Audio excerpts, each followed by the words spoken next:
histórico e, quanto a mim, pedagógico, sobretudo na altura em que Portugal evoca os 50 anos do início da guerra. Para nós, ex-combatentes, este monumento tem um significado histórico, social e político, bem como uma mensagem pedagógica importante para as gerações pós-25 de Abril. Ele encerra parte da história de Portugal, escrita também com o sangue de 20 lourinhanenses, nossos conterrâneos, mortos em combate nesta guerra. 9 em Angola, 6 na Guiné e 5 em Moçambique. A este propósito, o nosso conterrâneo Luís Graça, aqui presente, ex-combatente na Guiné e coordenador do blog Luís Graça e Camaradas da Guiné, afirma, e passo a citar: 20 mortos foi o contributo da minha terra, o imposto de sangue que os lourinhanenses pagaram na defesa de um império e de um regime em agonia. Temos a certeza que a edificação deste memorial, como criação artística, é uma forma consciente de lutar contra o esquecimento. A obra de arte, na sua diversidade de manifestações, e quando comporta uma mensagem, como é neste caso, cumpre a sua função social de despertar as consciências. Fui abordado por várias pessoas, não só aqui na Lourinhã, mas também em Faf, onde existe uma réplica deste movimento. Nem todas essas pessoas se pertencem à geração do pós-25 de Abril, que me manifestaram a sua discordância pela forma demasiado realista, talvez chocante, da figura agressiva do soldado progredindo com a arma da mão pronta a ser disparada. Afirmei a essas pessoas que esta forma de expressão realista talvez seja a forma mais objetiva, a mais corajosa e a mais chocante de enfrentar a verdade que foi a guerra colonial.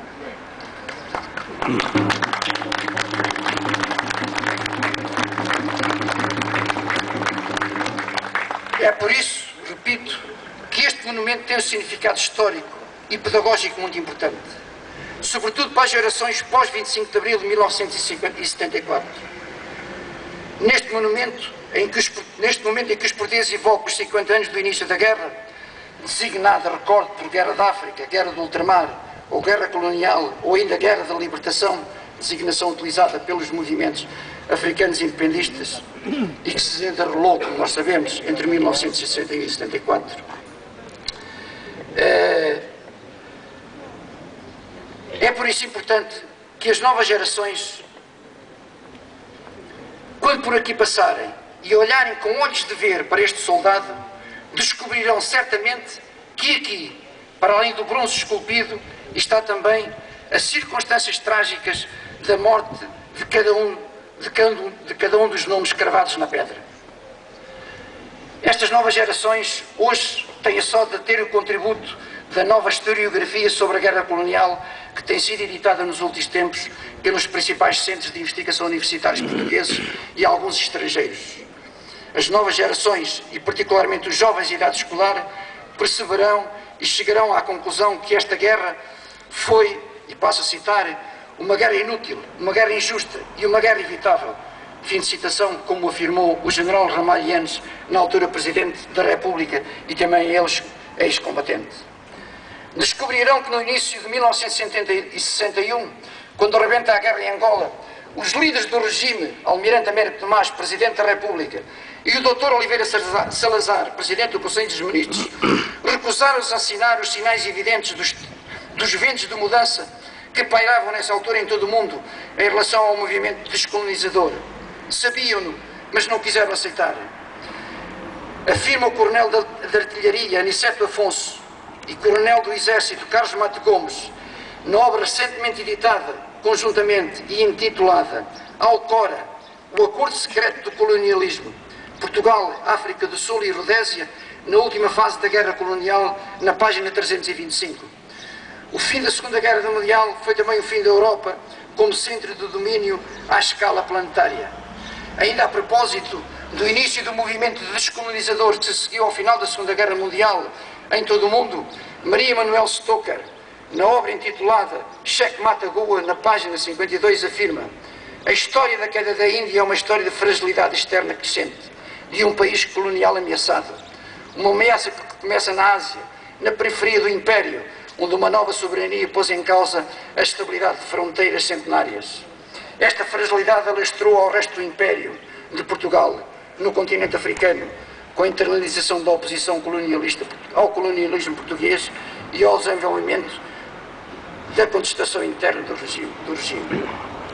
Portugal foi chamado a iniciar o seu processo de descolonização em 1947 pela recém-criada União Indiana. E continua.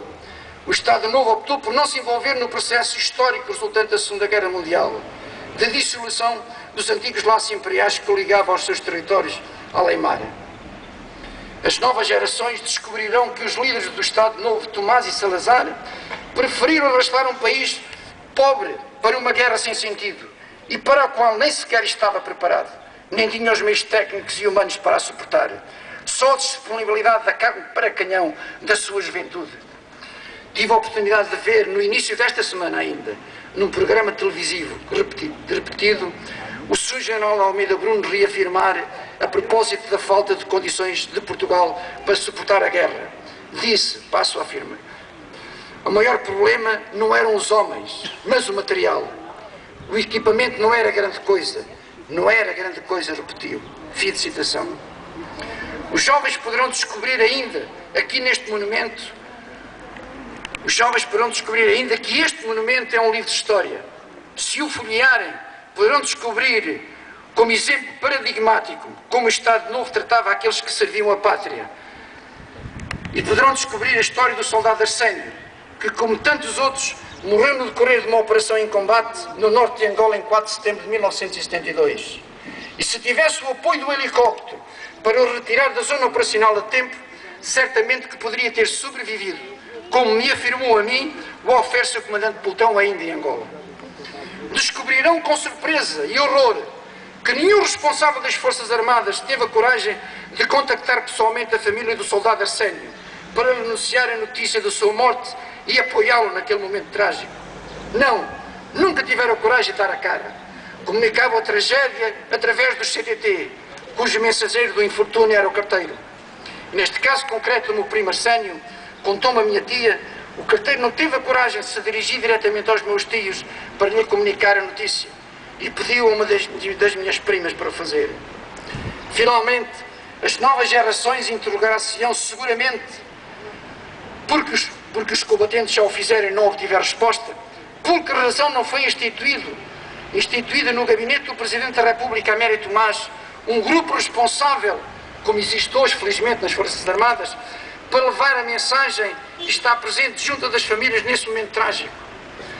Ou no gabinete do Primeiro-Ministro Salazar, ou dos Ministros do Ultramar ou da Defesa Nacional, ou nos gabinetes dos chefes de Estados-Maiores dos Três das Forças Armadas, do Exército, da Marinha, da Força Aérea, ou junto ainda do movimento associativo ao tempo afeto ao Estado Novo e que apoiava e incentivava a participação na guerra, como uma cidade portuguesa.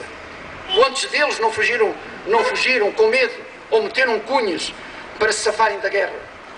Ou ainda o Movimento Nacional Feminino, ou a Legião Portuguesa, ou a PIDE, porque não? Ou ainda, talvez com mais propriedade e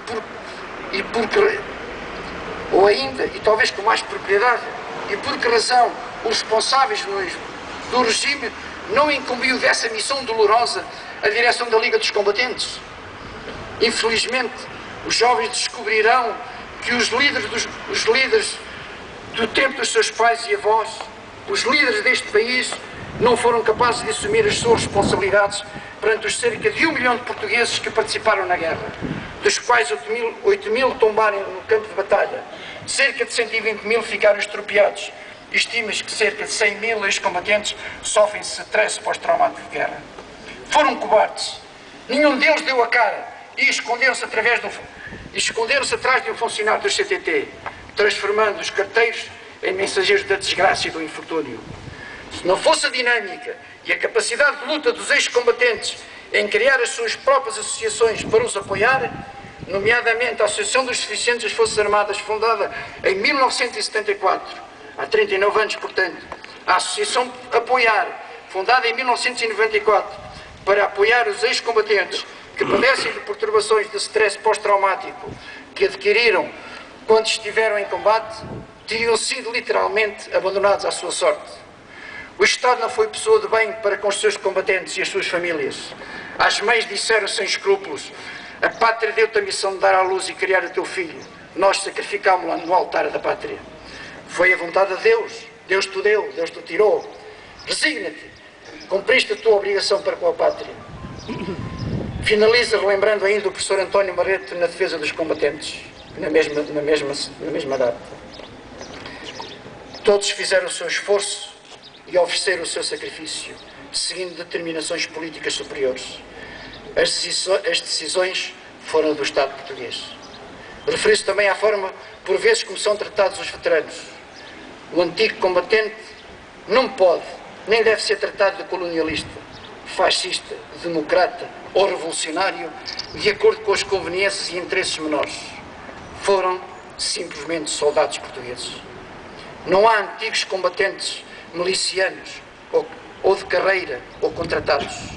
Há veteranos e antigos combatentes. Ponto final.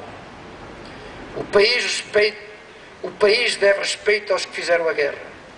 Merecem que as suas associações sejam consideradas de utilidade pública.